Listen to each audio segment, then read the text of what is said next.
Very few brands make it to 3 years or 5 years, but fewer actually survive and thrive beyond 1 or 2 generations. You are one such example who's carrying, that legacy forward. Bashir, it's a family business. It's a Lebanese brand. So it's my grandfather and his brother who start this. So they start ice cream in 1936. Next year it will be 90 years. In 77, 78, when they bring the machineries, in 1 hour, you do approximately 4 or 5 kilos of ice cream. They discover that in 1 hour they can do 50 kilo, 100 kilo. So they start thinking, why not opening new shops? I discovered that all the family business have the same problem. What are the 2-3 things that you remember, really frustrated you? Because I was seeing my father and my uncle. UAE has a large Lebanese community. Hospitality and food is second nature, of so many Lebanese people. Bashir brand start in UAE with the Lebanese community, and they help us to develop to the other community. We are doing the same in Qatar. So a lot of Lebanese doing our job of marketing. Your previous generations don't want it to be in the hands of, somebody else. How are you doing that? Multiple factor. First, I try to analyze it first. Then connection, lift a little. And till that time, what were you, what was your profession? What were you doing? Accountant, less interesting. So every 6 months he said, if you want to stop, you can stop. You can go back to Lebanon and everything is ready for you. We moved there, but I discovered and nothing was ready for me. But your accounting background is also helping you make sure that the numbers are right and your focus is great on numbers. Does it help? No. Hi, welcome to Restrocast.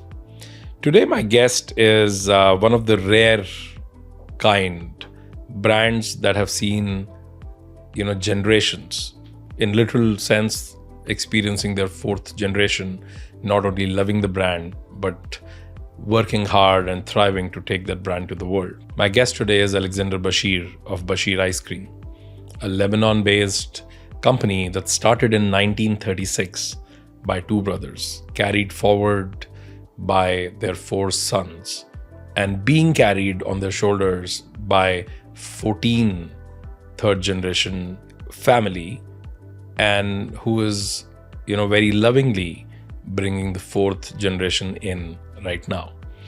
Bashir is a story of, what close-knit families, shared purpose, shared mission, and shared love for what their ancestors have done can bring to the world. It is, in Alex's, tone, you can almost feel that how much the respect and the love for their grandfather's work and their father's work and their, and their family's work flows through their intent. And when they talk about taking Bashir to the world, it is more than a business for them. This is definitely worth a watch. Welcome to Restrocast.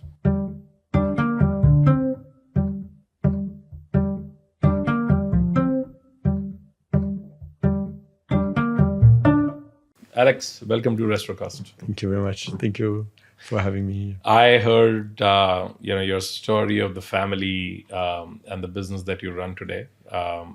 Very few brands, very few businesses, I would say, in the world make it to, 3 years or 5 years or 10 years. And generally, my entire friend circle is entrepreneurs, people who are running different kinds of businesses. And whenever somebody's company completes 5 years or 7 years or 10 years, I always write to them saying, congratulate yourself, because, very few businesses are able to survive this long as a percentage in the world.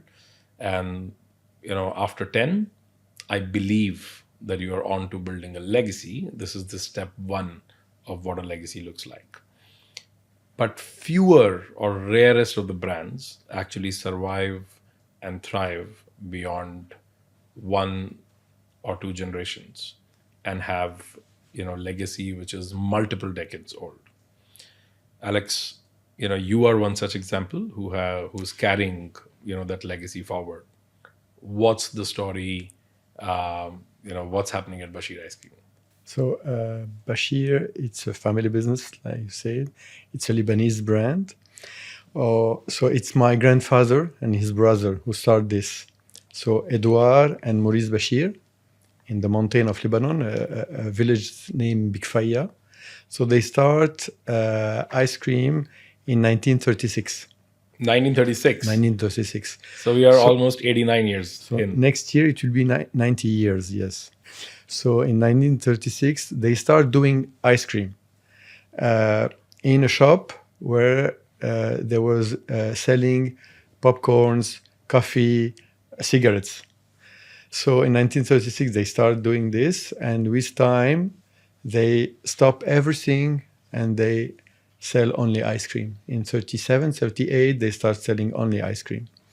So this is the first generation. So my grandfather and his brother, my father and his uncle and my uncle. So four brother, my father and three uncles. So four brother, continued the business in the 70s. So 77, 78, they went to Europe and they discover machinery because first they were doing ice cream by hand, So in the 70s, they bring machinery from Italy and So from Germany. 36 or rather 38 to To 78, 70, it was by hand. it was by hand, and Yes. your grandfather and your father and four brothers, they were all helping the same business. Right. And this was one store, the One original store, family right. store. In 77, 78, when they bring the machineries, they discover that in 1 hour, in 1 hour, you do approximately 4 or 5 kilos of ice cream and you sell it like bread, You do ice cream in the morning Correct. and you sell it in the afternoon. When it's finished, it's finished. Come tomorrow. Like before with the bread in Europe. So they discovered that in 1 hour they can do 50 kilo, 100 kilo. So they start thinking, why not opening new shops? And that they opened 3 shops in 2 years, 79, 80, in the region of Beirut. So for the Lebanese guy, Jounier, Jaled Dib, and Ashafi. And that start like this. So the second generation. And we are the third generation. So of course I'm not alone. We are 14 cousins. Oh, wow. Okay, I'm the oldest one, 53 years old. The youngest one is 31. Approximately more than half of them are working in the business. So I came back from France 15 years ago, in 2010, yes. And we start the third generation opening our own shops in Lebanon. So we start opening, so in 10 years we open approximately 40 outlets. From South Lebanon to North Lebanon. So today we are everywhere in Lebanon. And in the same time, I have 3 cousins, Caroline, Marilyn, and Jessie, who are living in Paris. And they decide 8 years ago to open the first outlet of Bashir outside Lebanon. So today they have 2 outlets in Paris. And I have another cousin also, Maurice, and his brother Pierre. They went to Sao Paulo. And they opened also 5 years ago. They start to open Bashir stores in Sao Paulo. Sao Paulo is a big village, 12 million inhabitants, and there is 4 million of Lebanese. So Oh, wow. I Today- didn't know that. yes, today there is more Lebanese in Sao Paulo only than in Lebanon. In Wow, Lebanon, you are 4 that's million, new. and I was not aware. Why is that? actually there is Lebanese everywhere in the world, okay? Sure. But Sao Paulo is the biggest community outside Lebanon. I think they are 6 or 7 million in Brazil only. Brazil was not a French connection, or was No, it? no, no, It no. was Portuguese. Yes. And but when they left Lebanon, so the immigration of Lebanese, it's very old. The first one was the Phoenician, The Phoenician arrived to America before Christopher Columbus. So yes, so he opened. Now he's opening his 4th outlet in Sao Paulo. Wow. So this is from my family. If you want to talk about me, No, I want to know about you, but in exactly that context, you said you started working. You came back from France 15 years back, and you started working in the family business, or expanding it further. What was happening till then? Who was running it till then? where in Lebanon? Yeah, till the time you came back from France, and what were you doing? The second generation, my father and my uncles. Oh, they were still active Yes, till yes, yes, 2010. yes. They are still active today. They have 75 to 80 years old. They are still active. My uncle Eli is still dealing with the production. That is one big family unit, and I think this is phenomenal. Third generation, 14 cousins. Half of them, you said, more than half of them are involved in the business. Yes. That is big, complex. And there is the fourth generation coming. My son, 20 years old, start working with me. The fourth generation now, they are 28, but Beautiful. small Beautiful. kids. What were you doing in France? So I was born in France. My mother is French, so my father went to France in the 70s to study art. So he met my mother. So I was born there. All my brother and sister was born there. So I grew up in south of France, in Carpentras, near Avignon. I studied there. And 15 years ago, I decided with my wife and my kids to come back to Lebanon. And till that time, what were you like? What was your profession? Like, what were you doing? Accountant. Less interesting. But I'm sure completely different. Yes, completely different. No, it is boring. No, it was interesting, but completely different. When I decided to come back to Lebanon, I knew that I need to switch to a new kind of life. Work life. But what made that move? Because if you were born in France and you mentally you may feel that you're Lebanese, of course your roots are there, but there is definitely some dissonance of identity somewhere. Look, all my two sisters and my brother are still living in Lebanon, in France, sorry, and it's difficult to them to come. My brothers try to come and work with us, but it's a little bit difficult to him because he has more French, habits. Right. So why 15 years ago I came back to Lebanon? Because of my father. Because from the ancient time, not ancient time, but when I was studying and I was not very good at school and at university. So every 6 months he said, if you want to stop, you can stop. You can go back to Lebanon and everything is ready for you. So 15 years ago, I said to my wife, let's try. So we moved there, but I discovered and nothing was ready for me. That the beauty of the family business that they run it like they were running it 50 years ago. So yes, that's it. And but it's very interesting. And that's difficult, right? I mean, a friend of mine in India is one of the top business coaches. He's a business consultant turned coach. And his speciality is that he coaches second and third generation entrepreneurs on how to do well in family business. Right. And he has transformed at least 10,000 lives, 10,000 family businesses. Vouch. All the three generations or two generations actually thank him for fixing it. And when I asked him one day, I said, exactly what is it that you do with them? Like, how does this work? Because I know that people are fans, so you definitely do something right. He said, well, 99.9% times when people come to me, 80% times it's the second or the third generation coming to me, trying to, super frustrated with their previous generation and saying they don't know how to do this and they don't know how to expand and they're anti-progress and he said 20% times the first generation also comes to me and they're like, my second generation is coming in and they don't understand what we have gone through. They have crazy ideas and they're going to drown this ship. And he said, all I basically do is I manage that relationship, make both the parties understand each other's perspective, and try to create hard lines between what they should focus on and what the other party should focus on. And he said a lot of things just fall in place because of that. And we are human before. So in the beginning, we are human. So there are more psychologists, I think. because I was also frustrated. Of course, when I arrived, I said, okay, we'll do that. And I see that nothing changed. It's very hard to move things.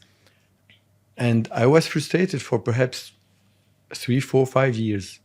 And I discovered someone, a Lebanese girl, was specialized in family business. Oh, wow. So exactly your story. Yes, and on LinkedIn. I connect her. No. It's my brother who I connect through my brother. And I say, I need to talk to you because there is a big problem. And I went to her. I talk for 1 hour, explaining what the problem is. After 1 hour, she was, okay, very good. It's very simple. I said, what is very simple? It's very simple because you told me about that. We can deal it like this. You told me about that. We can deal it like this. So I discovered that all the family business have the same problem. Perhaps someone have this one more than this, but it's the same problem. And so when she told me that, I said, okay, so it's not me the problem, it's them. We need to find something to connect to continue. That's it. Double tap on that. Like what are the 2-3 things that you remember, really frustrated you? And then how did you change that? How did you maneuver it? Because I was seeing my father and my uncle, they don't want to move. I say, why? Future is here. We have a very beautiful brand. And after I said, no, it's me. Why I will change them? I need to change me first to understand where, of course, I'm working.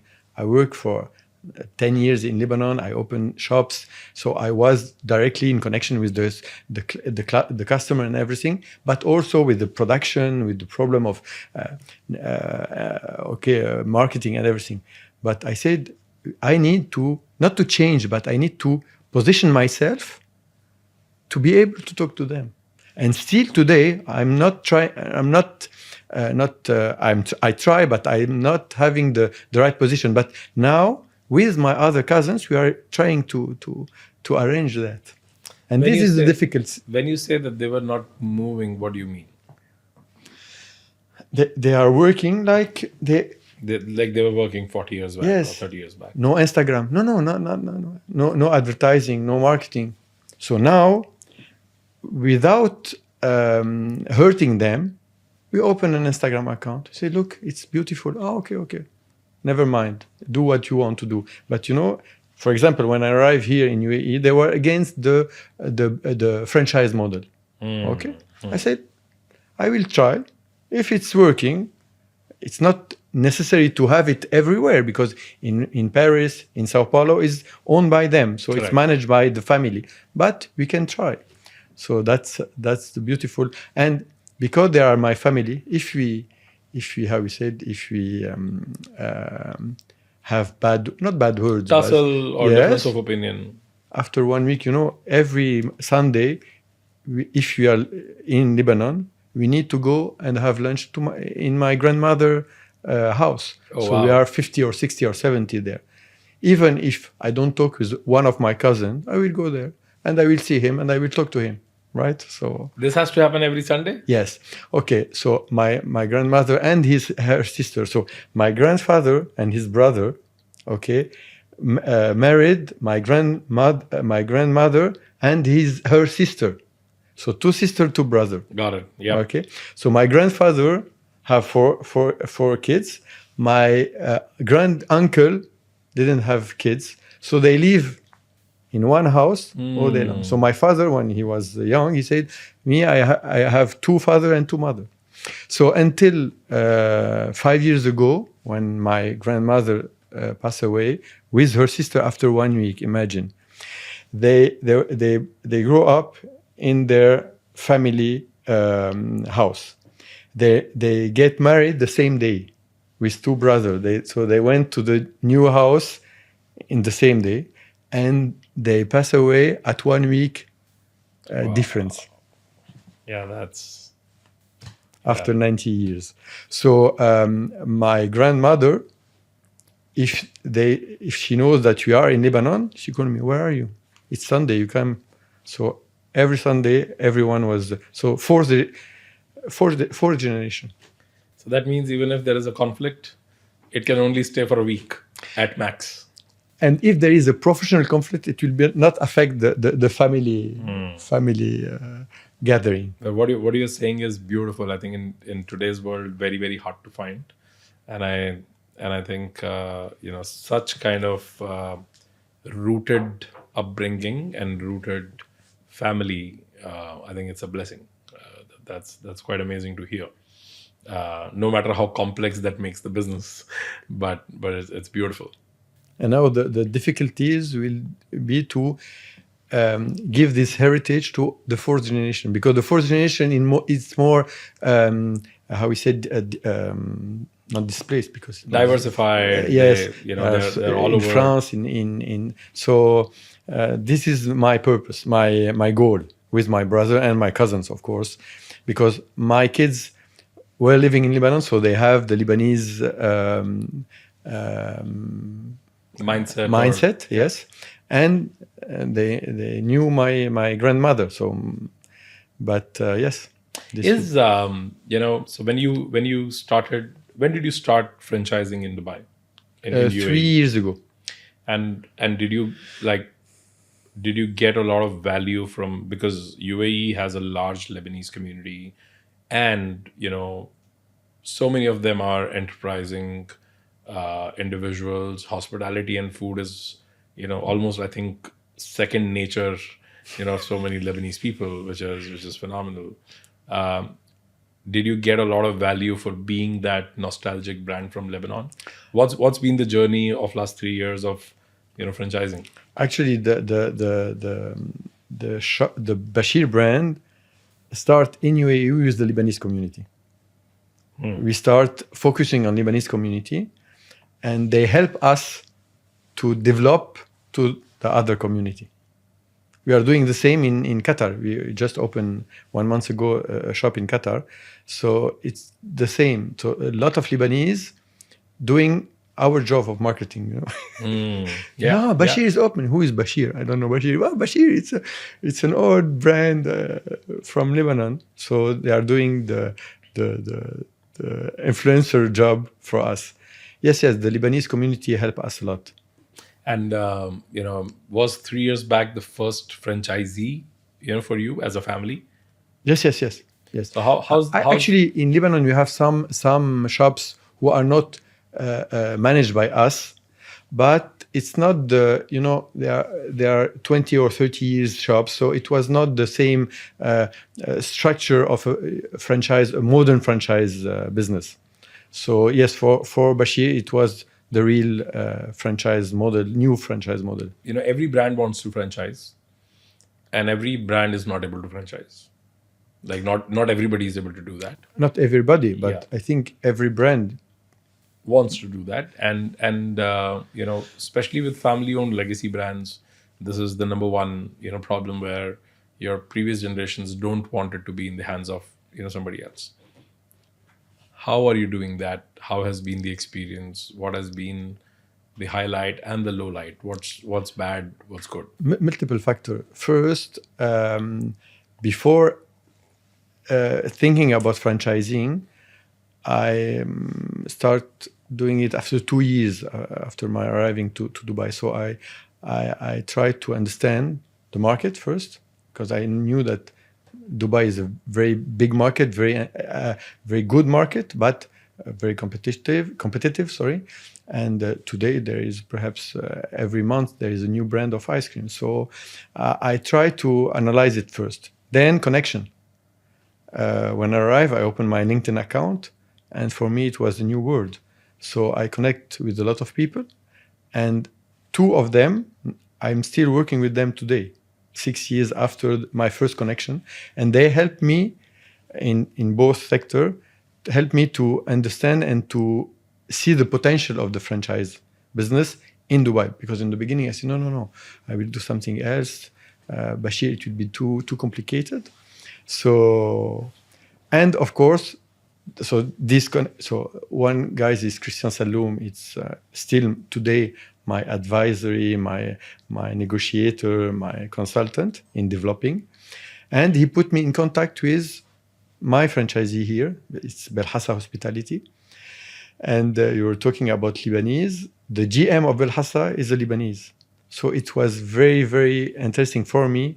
And I, I don't know if it's easier, but even if Nassim Basma, so the GM of Belhassa Hospitality, didn't know Bashir because he left Lebanon a long time ago. So, and in the south of Lebanon, there was no Bashir at that time. So he was Lebanese, but in the same time, he was very neutral regarding the brand. So you were asking if it's possible to franchise a legacy brand. I think. And the second person was Hervé Collignon. Hervé Collignon was a design thinking specialist.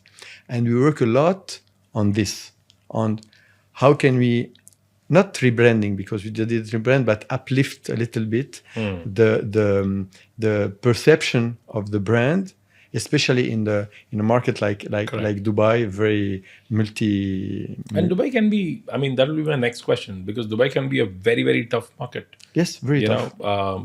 There is more tourists, there are less, locals. You need to be 200 nationalities. So correct. Yeah. Which one you need to focus on it? Yeah. So you're talking about uplifting the brand, right? So we start on these two aspects, and of course I discover, and of course my franchisee was knowing that it will be my first franchise model. So he was very how we said. He want to know how we will do, but in the same time, he helped me a lot. So he was considerate of the fact that you are doing it for the first time. We analyze in common the market. But when we develop, today we have four outlets, and we open it in a way that he was knowing the market, and I helped him to develop it as a brand. Because they are in the hospitality business already, so they know the market very well. Right. And we signed a franchise, managing franchise. So I was not only the franchisor, because I need to understand how we will implement this franchise model. So I worked with them 1.5 years. So it was like my previous job, opening my own store, because I opened 6 stores in Beirut in 9 years. But with the professional team, professional department, marketing, MEP, everything. And I was working with them. So now you have 4 stores in UAE? Yes. And we have 5th only in the winter in Ripe Market. And how has this been? How's the response been? Very good, because we are growing every year and we are adapting. The main thing is adapting. We develop specific flavors. We don't have it in Lebanon. Give me an example. Dates ice cream, lemon mint, rose. We have rose in Lebanon and in Paris, but rose with lukum. So, and of course we adapt cakes, and so we do. Last Ramadan, we've done 4 specific items for Ramadan. Pistachio? With mafrouke, pistachio paste, these kinds of thing. And on the 4 product, 2 were doing very well. So how do you why did you do this rose or lemon mint or dates? And my question is that, what do you mean by localizing to this market? What's your research like? How did you know that these flavors should be there? We are analyzing. We see that this is doing well, and the customers also. Customer told us, "Oh, why don't you do that? Why don't?" Of course, this after when I opened the first shop, because before it was not possible. But we said, why not trying this and this? Given Dubai is like a crazy market in terms of 200 nationalities, and there are centers which are office centers, and there are centers which are touristy centers, and then there are local centers. Where is Bashir finding its home? Like, when you think about a location, what that location is like? Actually, we have different location, and every location have his own customers. when we talk about city walk shops, more tourists. I think there is 60% of customers, they don't come more than 2, 3, 4 times for 2 weeks, and after we didn't see them anymore. Our shops in Galleria Mall Basha, it's more delivery and more Lebanese.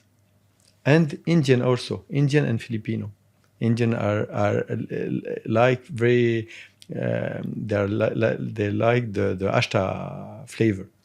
Ashta flavor is it's Lebanese flavor with salep and mystica. So it's and we put a little bit of rose water, and we dip it in pistachio. So it's the cream of the milk. So they told me I didn't try it, but it's a little bit like kulfi. Yep. Kulfi. I was about to. Yeah, That's I was it. thinking of it. So for example, Garia Mall is more delivery and Arab community. But that's fascinating. How are you catching attention of other nationalities who have no connection with Bashir? Look, today, in the beginning, our focus was Lebanese, okay? But today we are also talking a lot Arabic in our caption on Instagram. And now, after 3 years, of course, Qatar is very easy because Qatar, 60 or 70% of our customer are Qatari people. Here, there is not a lot of Emirati, our customer perhaps is 10% or 15%. So in Qatar, it's okay because we talk Arabic and everything is okay. And there is a lot of Lebanese and less expat, European expat. But in UAE, we are now looking how we will catch up more kids and more expat other nationality of Arabic nationality. How? We are trying. But give me an example. I mean, I'm curious because I just it's very difficult to get that mind share. But I just started 2 months ago working with the. So 4 years ago, when I started, before signing an agreement, I've done a big research and big analysis of the market with Hervé Collignon and his team, of course. But this was 4 years ago, and before we opened. So it was assumption and everything. Today, we know what's happening. So we have figures, So 2 months ago, I start working with the new marketing consultant. So we are working on it to try it and to see how we need to continue to talk in UAE, but also in the GCC, because we are trying to open in Kuwait, in Saudi, in Oman, in Bahrain. So this is the interesting things of the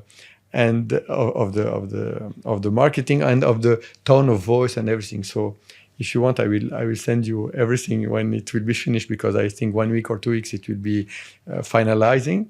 So we will start, of course, with UAE. But look, also my franchisee here, so Belhassa Hospitality, they start with in the marketing department there was one girl, Lebanese girl as well. So it was easy for me to discuss and to like this. She understand better what I want to say, and she understand the brand as well better. Today there are 6 people. So of course they are working a lot with me on developing the brand, marketing wise. So now they have a data analyst. They have how we said. Okay, so they are a real team, and who are doing it more. Yes, day by day we understand which post working more and. Alex, what has given that you took over or tried taking over from your father while he's absolutely active and still involved, and your son, you said, is now joining you, is working with you to build it further. What has changed in you, and what is the change that you see in you as an entrepreneur in dealing with these things?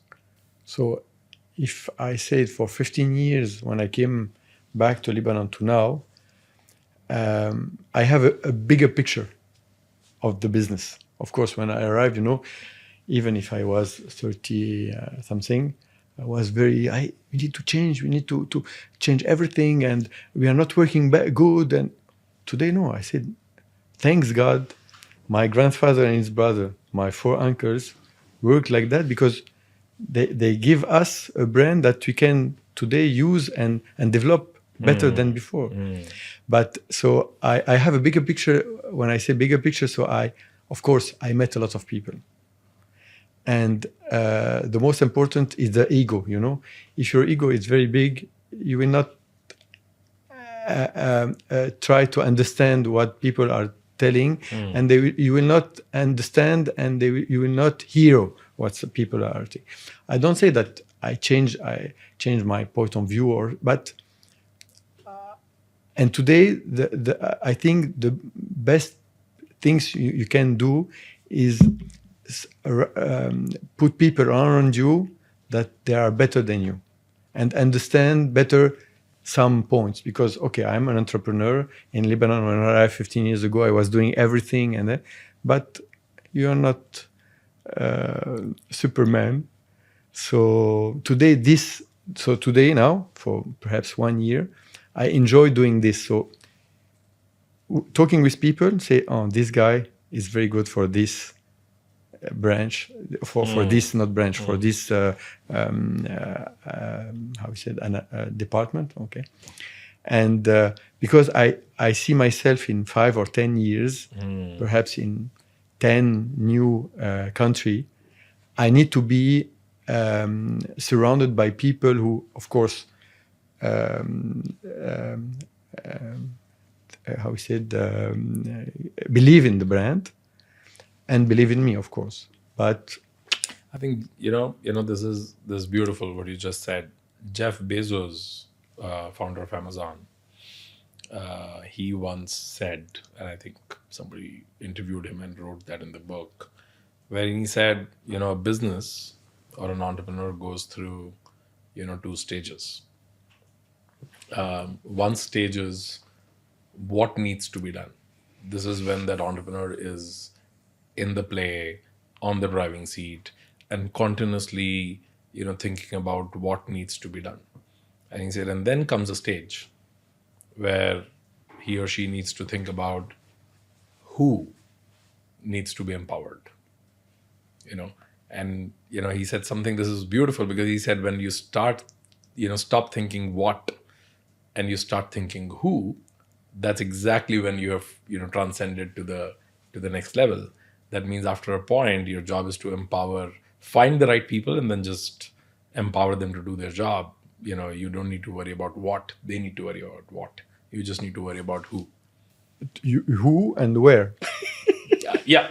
Direction is still your problem. Yeah. But that's great. Interesting. But when you see your son, coming in, what flavor is he, bringing in? And I'm asking this question from a Gen Z. Your son, you said 22, yes, 22. 22, right? So true Gen Z. What is it that you feel is different between, what you think is the right thing to do and his ideas? Are they super wacky? How are you doing that? How are you dealing with it? Look, in the beginning, first of all, I didn't force him to join me, or it was naturally, of course, because from the beginning, when we need to ask him. I mean, yes, of course. No, because my second son, he told me, no, please. He opened his own. My second son is 20. He's opened his company 3 months ago. Oh wow! And I was a little bit frustrated, because when he told me, okay, I will do that with his friend, I said, okay, do you need my help? He said, no. How that? Yeah, you are 20. You don't know anything. That's threatening. You don't know anything. He said, if I need something, I will come. After 1 month, he said, what happened with the company? It's okay. I open it. He showed me his license, and he said, you open it, and but you need a website. I've done it. He done the website with ChatGPT. So in the beginning, I said, he didn't ask me any, any, how we said, any help. But now, of course, I'm very proud of it. Of course. Proud of him. And so if you want to come to Marwan, so it's 22. I think I hope no, I didn't force him, because he is also working with in parallel with another company, freelance. So but he needs to help me, and he wants to help me. How, you're asking what the difference? Yeah. Look, in the beginning, for example, he was coming for the everything meeting with marketing. I said, please come with me, because I don't understand anything in Instagram, Facebook, Twitter, TikTok. So he was near me. Presentation. Do you like it? I was looking at him. Do you like it? Yes, very good. Yes, very good. Because so this is the beautiful of the difference of generation. And I try to not be a father who said we need to do like this and that's it. So But is he the reason why you're saying that now you're trying to target younger population? And no, a younger population, kids, because our brand is not kids friendly. So I'm trying to see that how we can perhaps with a collaboration with a specific brand of kids, we'll see. But no. But and today he's the fourth generation. For him, I think I am the first generation. But of course, he knew my grandmother, and of course my father and my uncle. So he's very proud of the roots, of the heritage of this brand. So who do you compete with? Do you think that your competition is other ice cream brands, or is it or your competition is desserts, or your competition is more Middle Eastern, Arabic desserts? Where do you draw that line? definitely everything, every of that. No, it cannot be everything. No, because of course we are an ice cream brand, so we compete with all the ice cream brand. Even it's not, no, we are Lebanese, and even if someone wants ice cream, if it's I can talk about brands. Why not? No, but because it's an ice cream brand, so of course we compete with all the ice cream brands. But of course, when we've done the cakes, so we're competing with all the sweets brands as well. So yes, but I see in Dubai, and I don't know if what is it in the rest of the Middle East. I've never taken notice, but I saw a couple brands here in ice cream who are very, very high on offers and on discounts, collaboration with all kinds of banks, etc. So my feeling is, and this is my question, my feeling is that the business of ice cream here is really about promotions and discounts. And is that true? Is this how you deal with it, or what's the reality? We try to not do that, but of course, especially with aggregator, you need to do discounts to be visible. But we are trying to have less discount, but we still have package 1 kilo with half kilos and all this stuff. And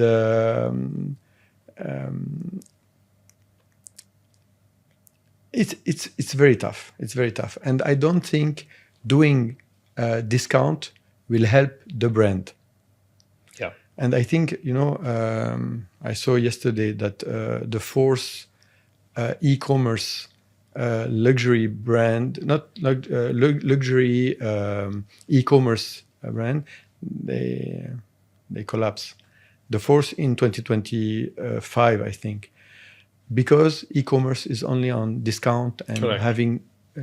So we are trying to have visibility of the brand, to be understood how we want to be. I don't know if I'm telling the good things in English, but no, you're right. I understand. You want your customers to feel your brand and connect with your brand, right? Yes, and not just order ice cream because it was buy one get one free. That's it. And we are premium ice cream, so it could be. So all the manufacturing, I understand, is still central. Do you guys manufacture all the production is centrally done? For the GCC, we are producing here in UAE. Okay. Okay, for Dubai, for Qatar. If you are going to Kuwait, we will send to Kuwait. So yes, everything is produced here. Oh, the production is here. Yes. And same goes for France and Sao Paulo? Yes, Sao Paulo they produce in Sao Paulo, and France they produce in France. And of course, we have our own factory in Lebanon because we. And how do you plan to keep the quality control when it is not central? That's a big challenge. This is a very big challenge, especially if you want to expand for Africa, for example. You will not be able to send ore from here or from Lebanon. So this is a big challenge. This is one of the big points we are working on. But it's easier than a restaurant brand, you know. For example, a chicken brand. Correct. I mean, you have less moving parts. You can. Yes. Shelf life is. It's of course there is a lot of how we say raw product, but it's milk, sugar, chocolate, and this stuff. So it's easier, but it's a challenge because even here in UAE, sometimes on the 20 flavors there is one or two who are a little bit, and our customer will be here too. Oh, it's not like last month. Oh. Alex, how do you learn as somebody who's leading this organization and have a great vision to, bring Bashir to the rest of the world? How do you learn personally? How do you keep yourself, continuously hydrated on knowledge? Look, I hear a lot. I hear a lot people who are talking to me. Even if my wife, yes, because my wife didn't talk about mine, but my wife is very involved in she is the taste of Bashir. Wow. Yes. She has a very good taste, like the people who drink wine, sommelier. Yeah. She is sommelier in ice cream. Oh, so she can actually tell you when something is off and what ingredients is. For example, when we went to Qatar, on the 20 flavors, it's not good to tell this here, but it's not a problem. She tastes everything because the container and everything. And there was one flavor. There was a small problem. So today we're coming back because we spent our summer in Lebanon. So we came back 2 days ago. Today there was a testing in the factory. So she went with me and said this okay. But in this time, they fix it, and now it's okay. So that is amazing. So you said how I learn. I hear a lot, and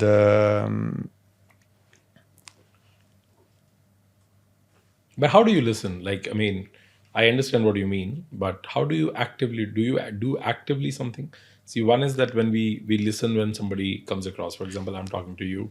I may give you some advice, and you may listen, as a good listener. But do you actively also do something to learn and continuously keep yourself updated on what's happening in the world and what can you do? Connection for me is very important in all the domain, not only in F&B or in ice cream. I like to understand how people are doing. And you said when I decide something, okay, I ask a lot, okay. So to take a decision, I don't take a decision alone in my room. Of course, first I talk with my family, my wife and my kids, and after I take advice. But when I take a decision, finish. I take it and it's for a long time, but. I told you that I study accounting, so it's nothing to do with entrepreneur, but working on the ground is very interesting. I think these 10 years in Lebanon helped me to understand a lot of things. But your accounting background is also helping you make sure that the numbers are right and your focus is great on numbers. Does it help? No, because they said in French, the guy who is working on the shoes, they have bad shoes.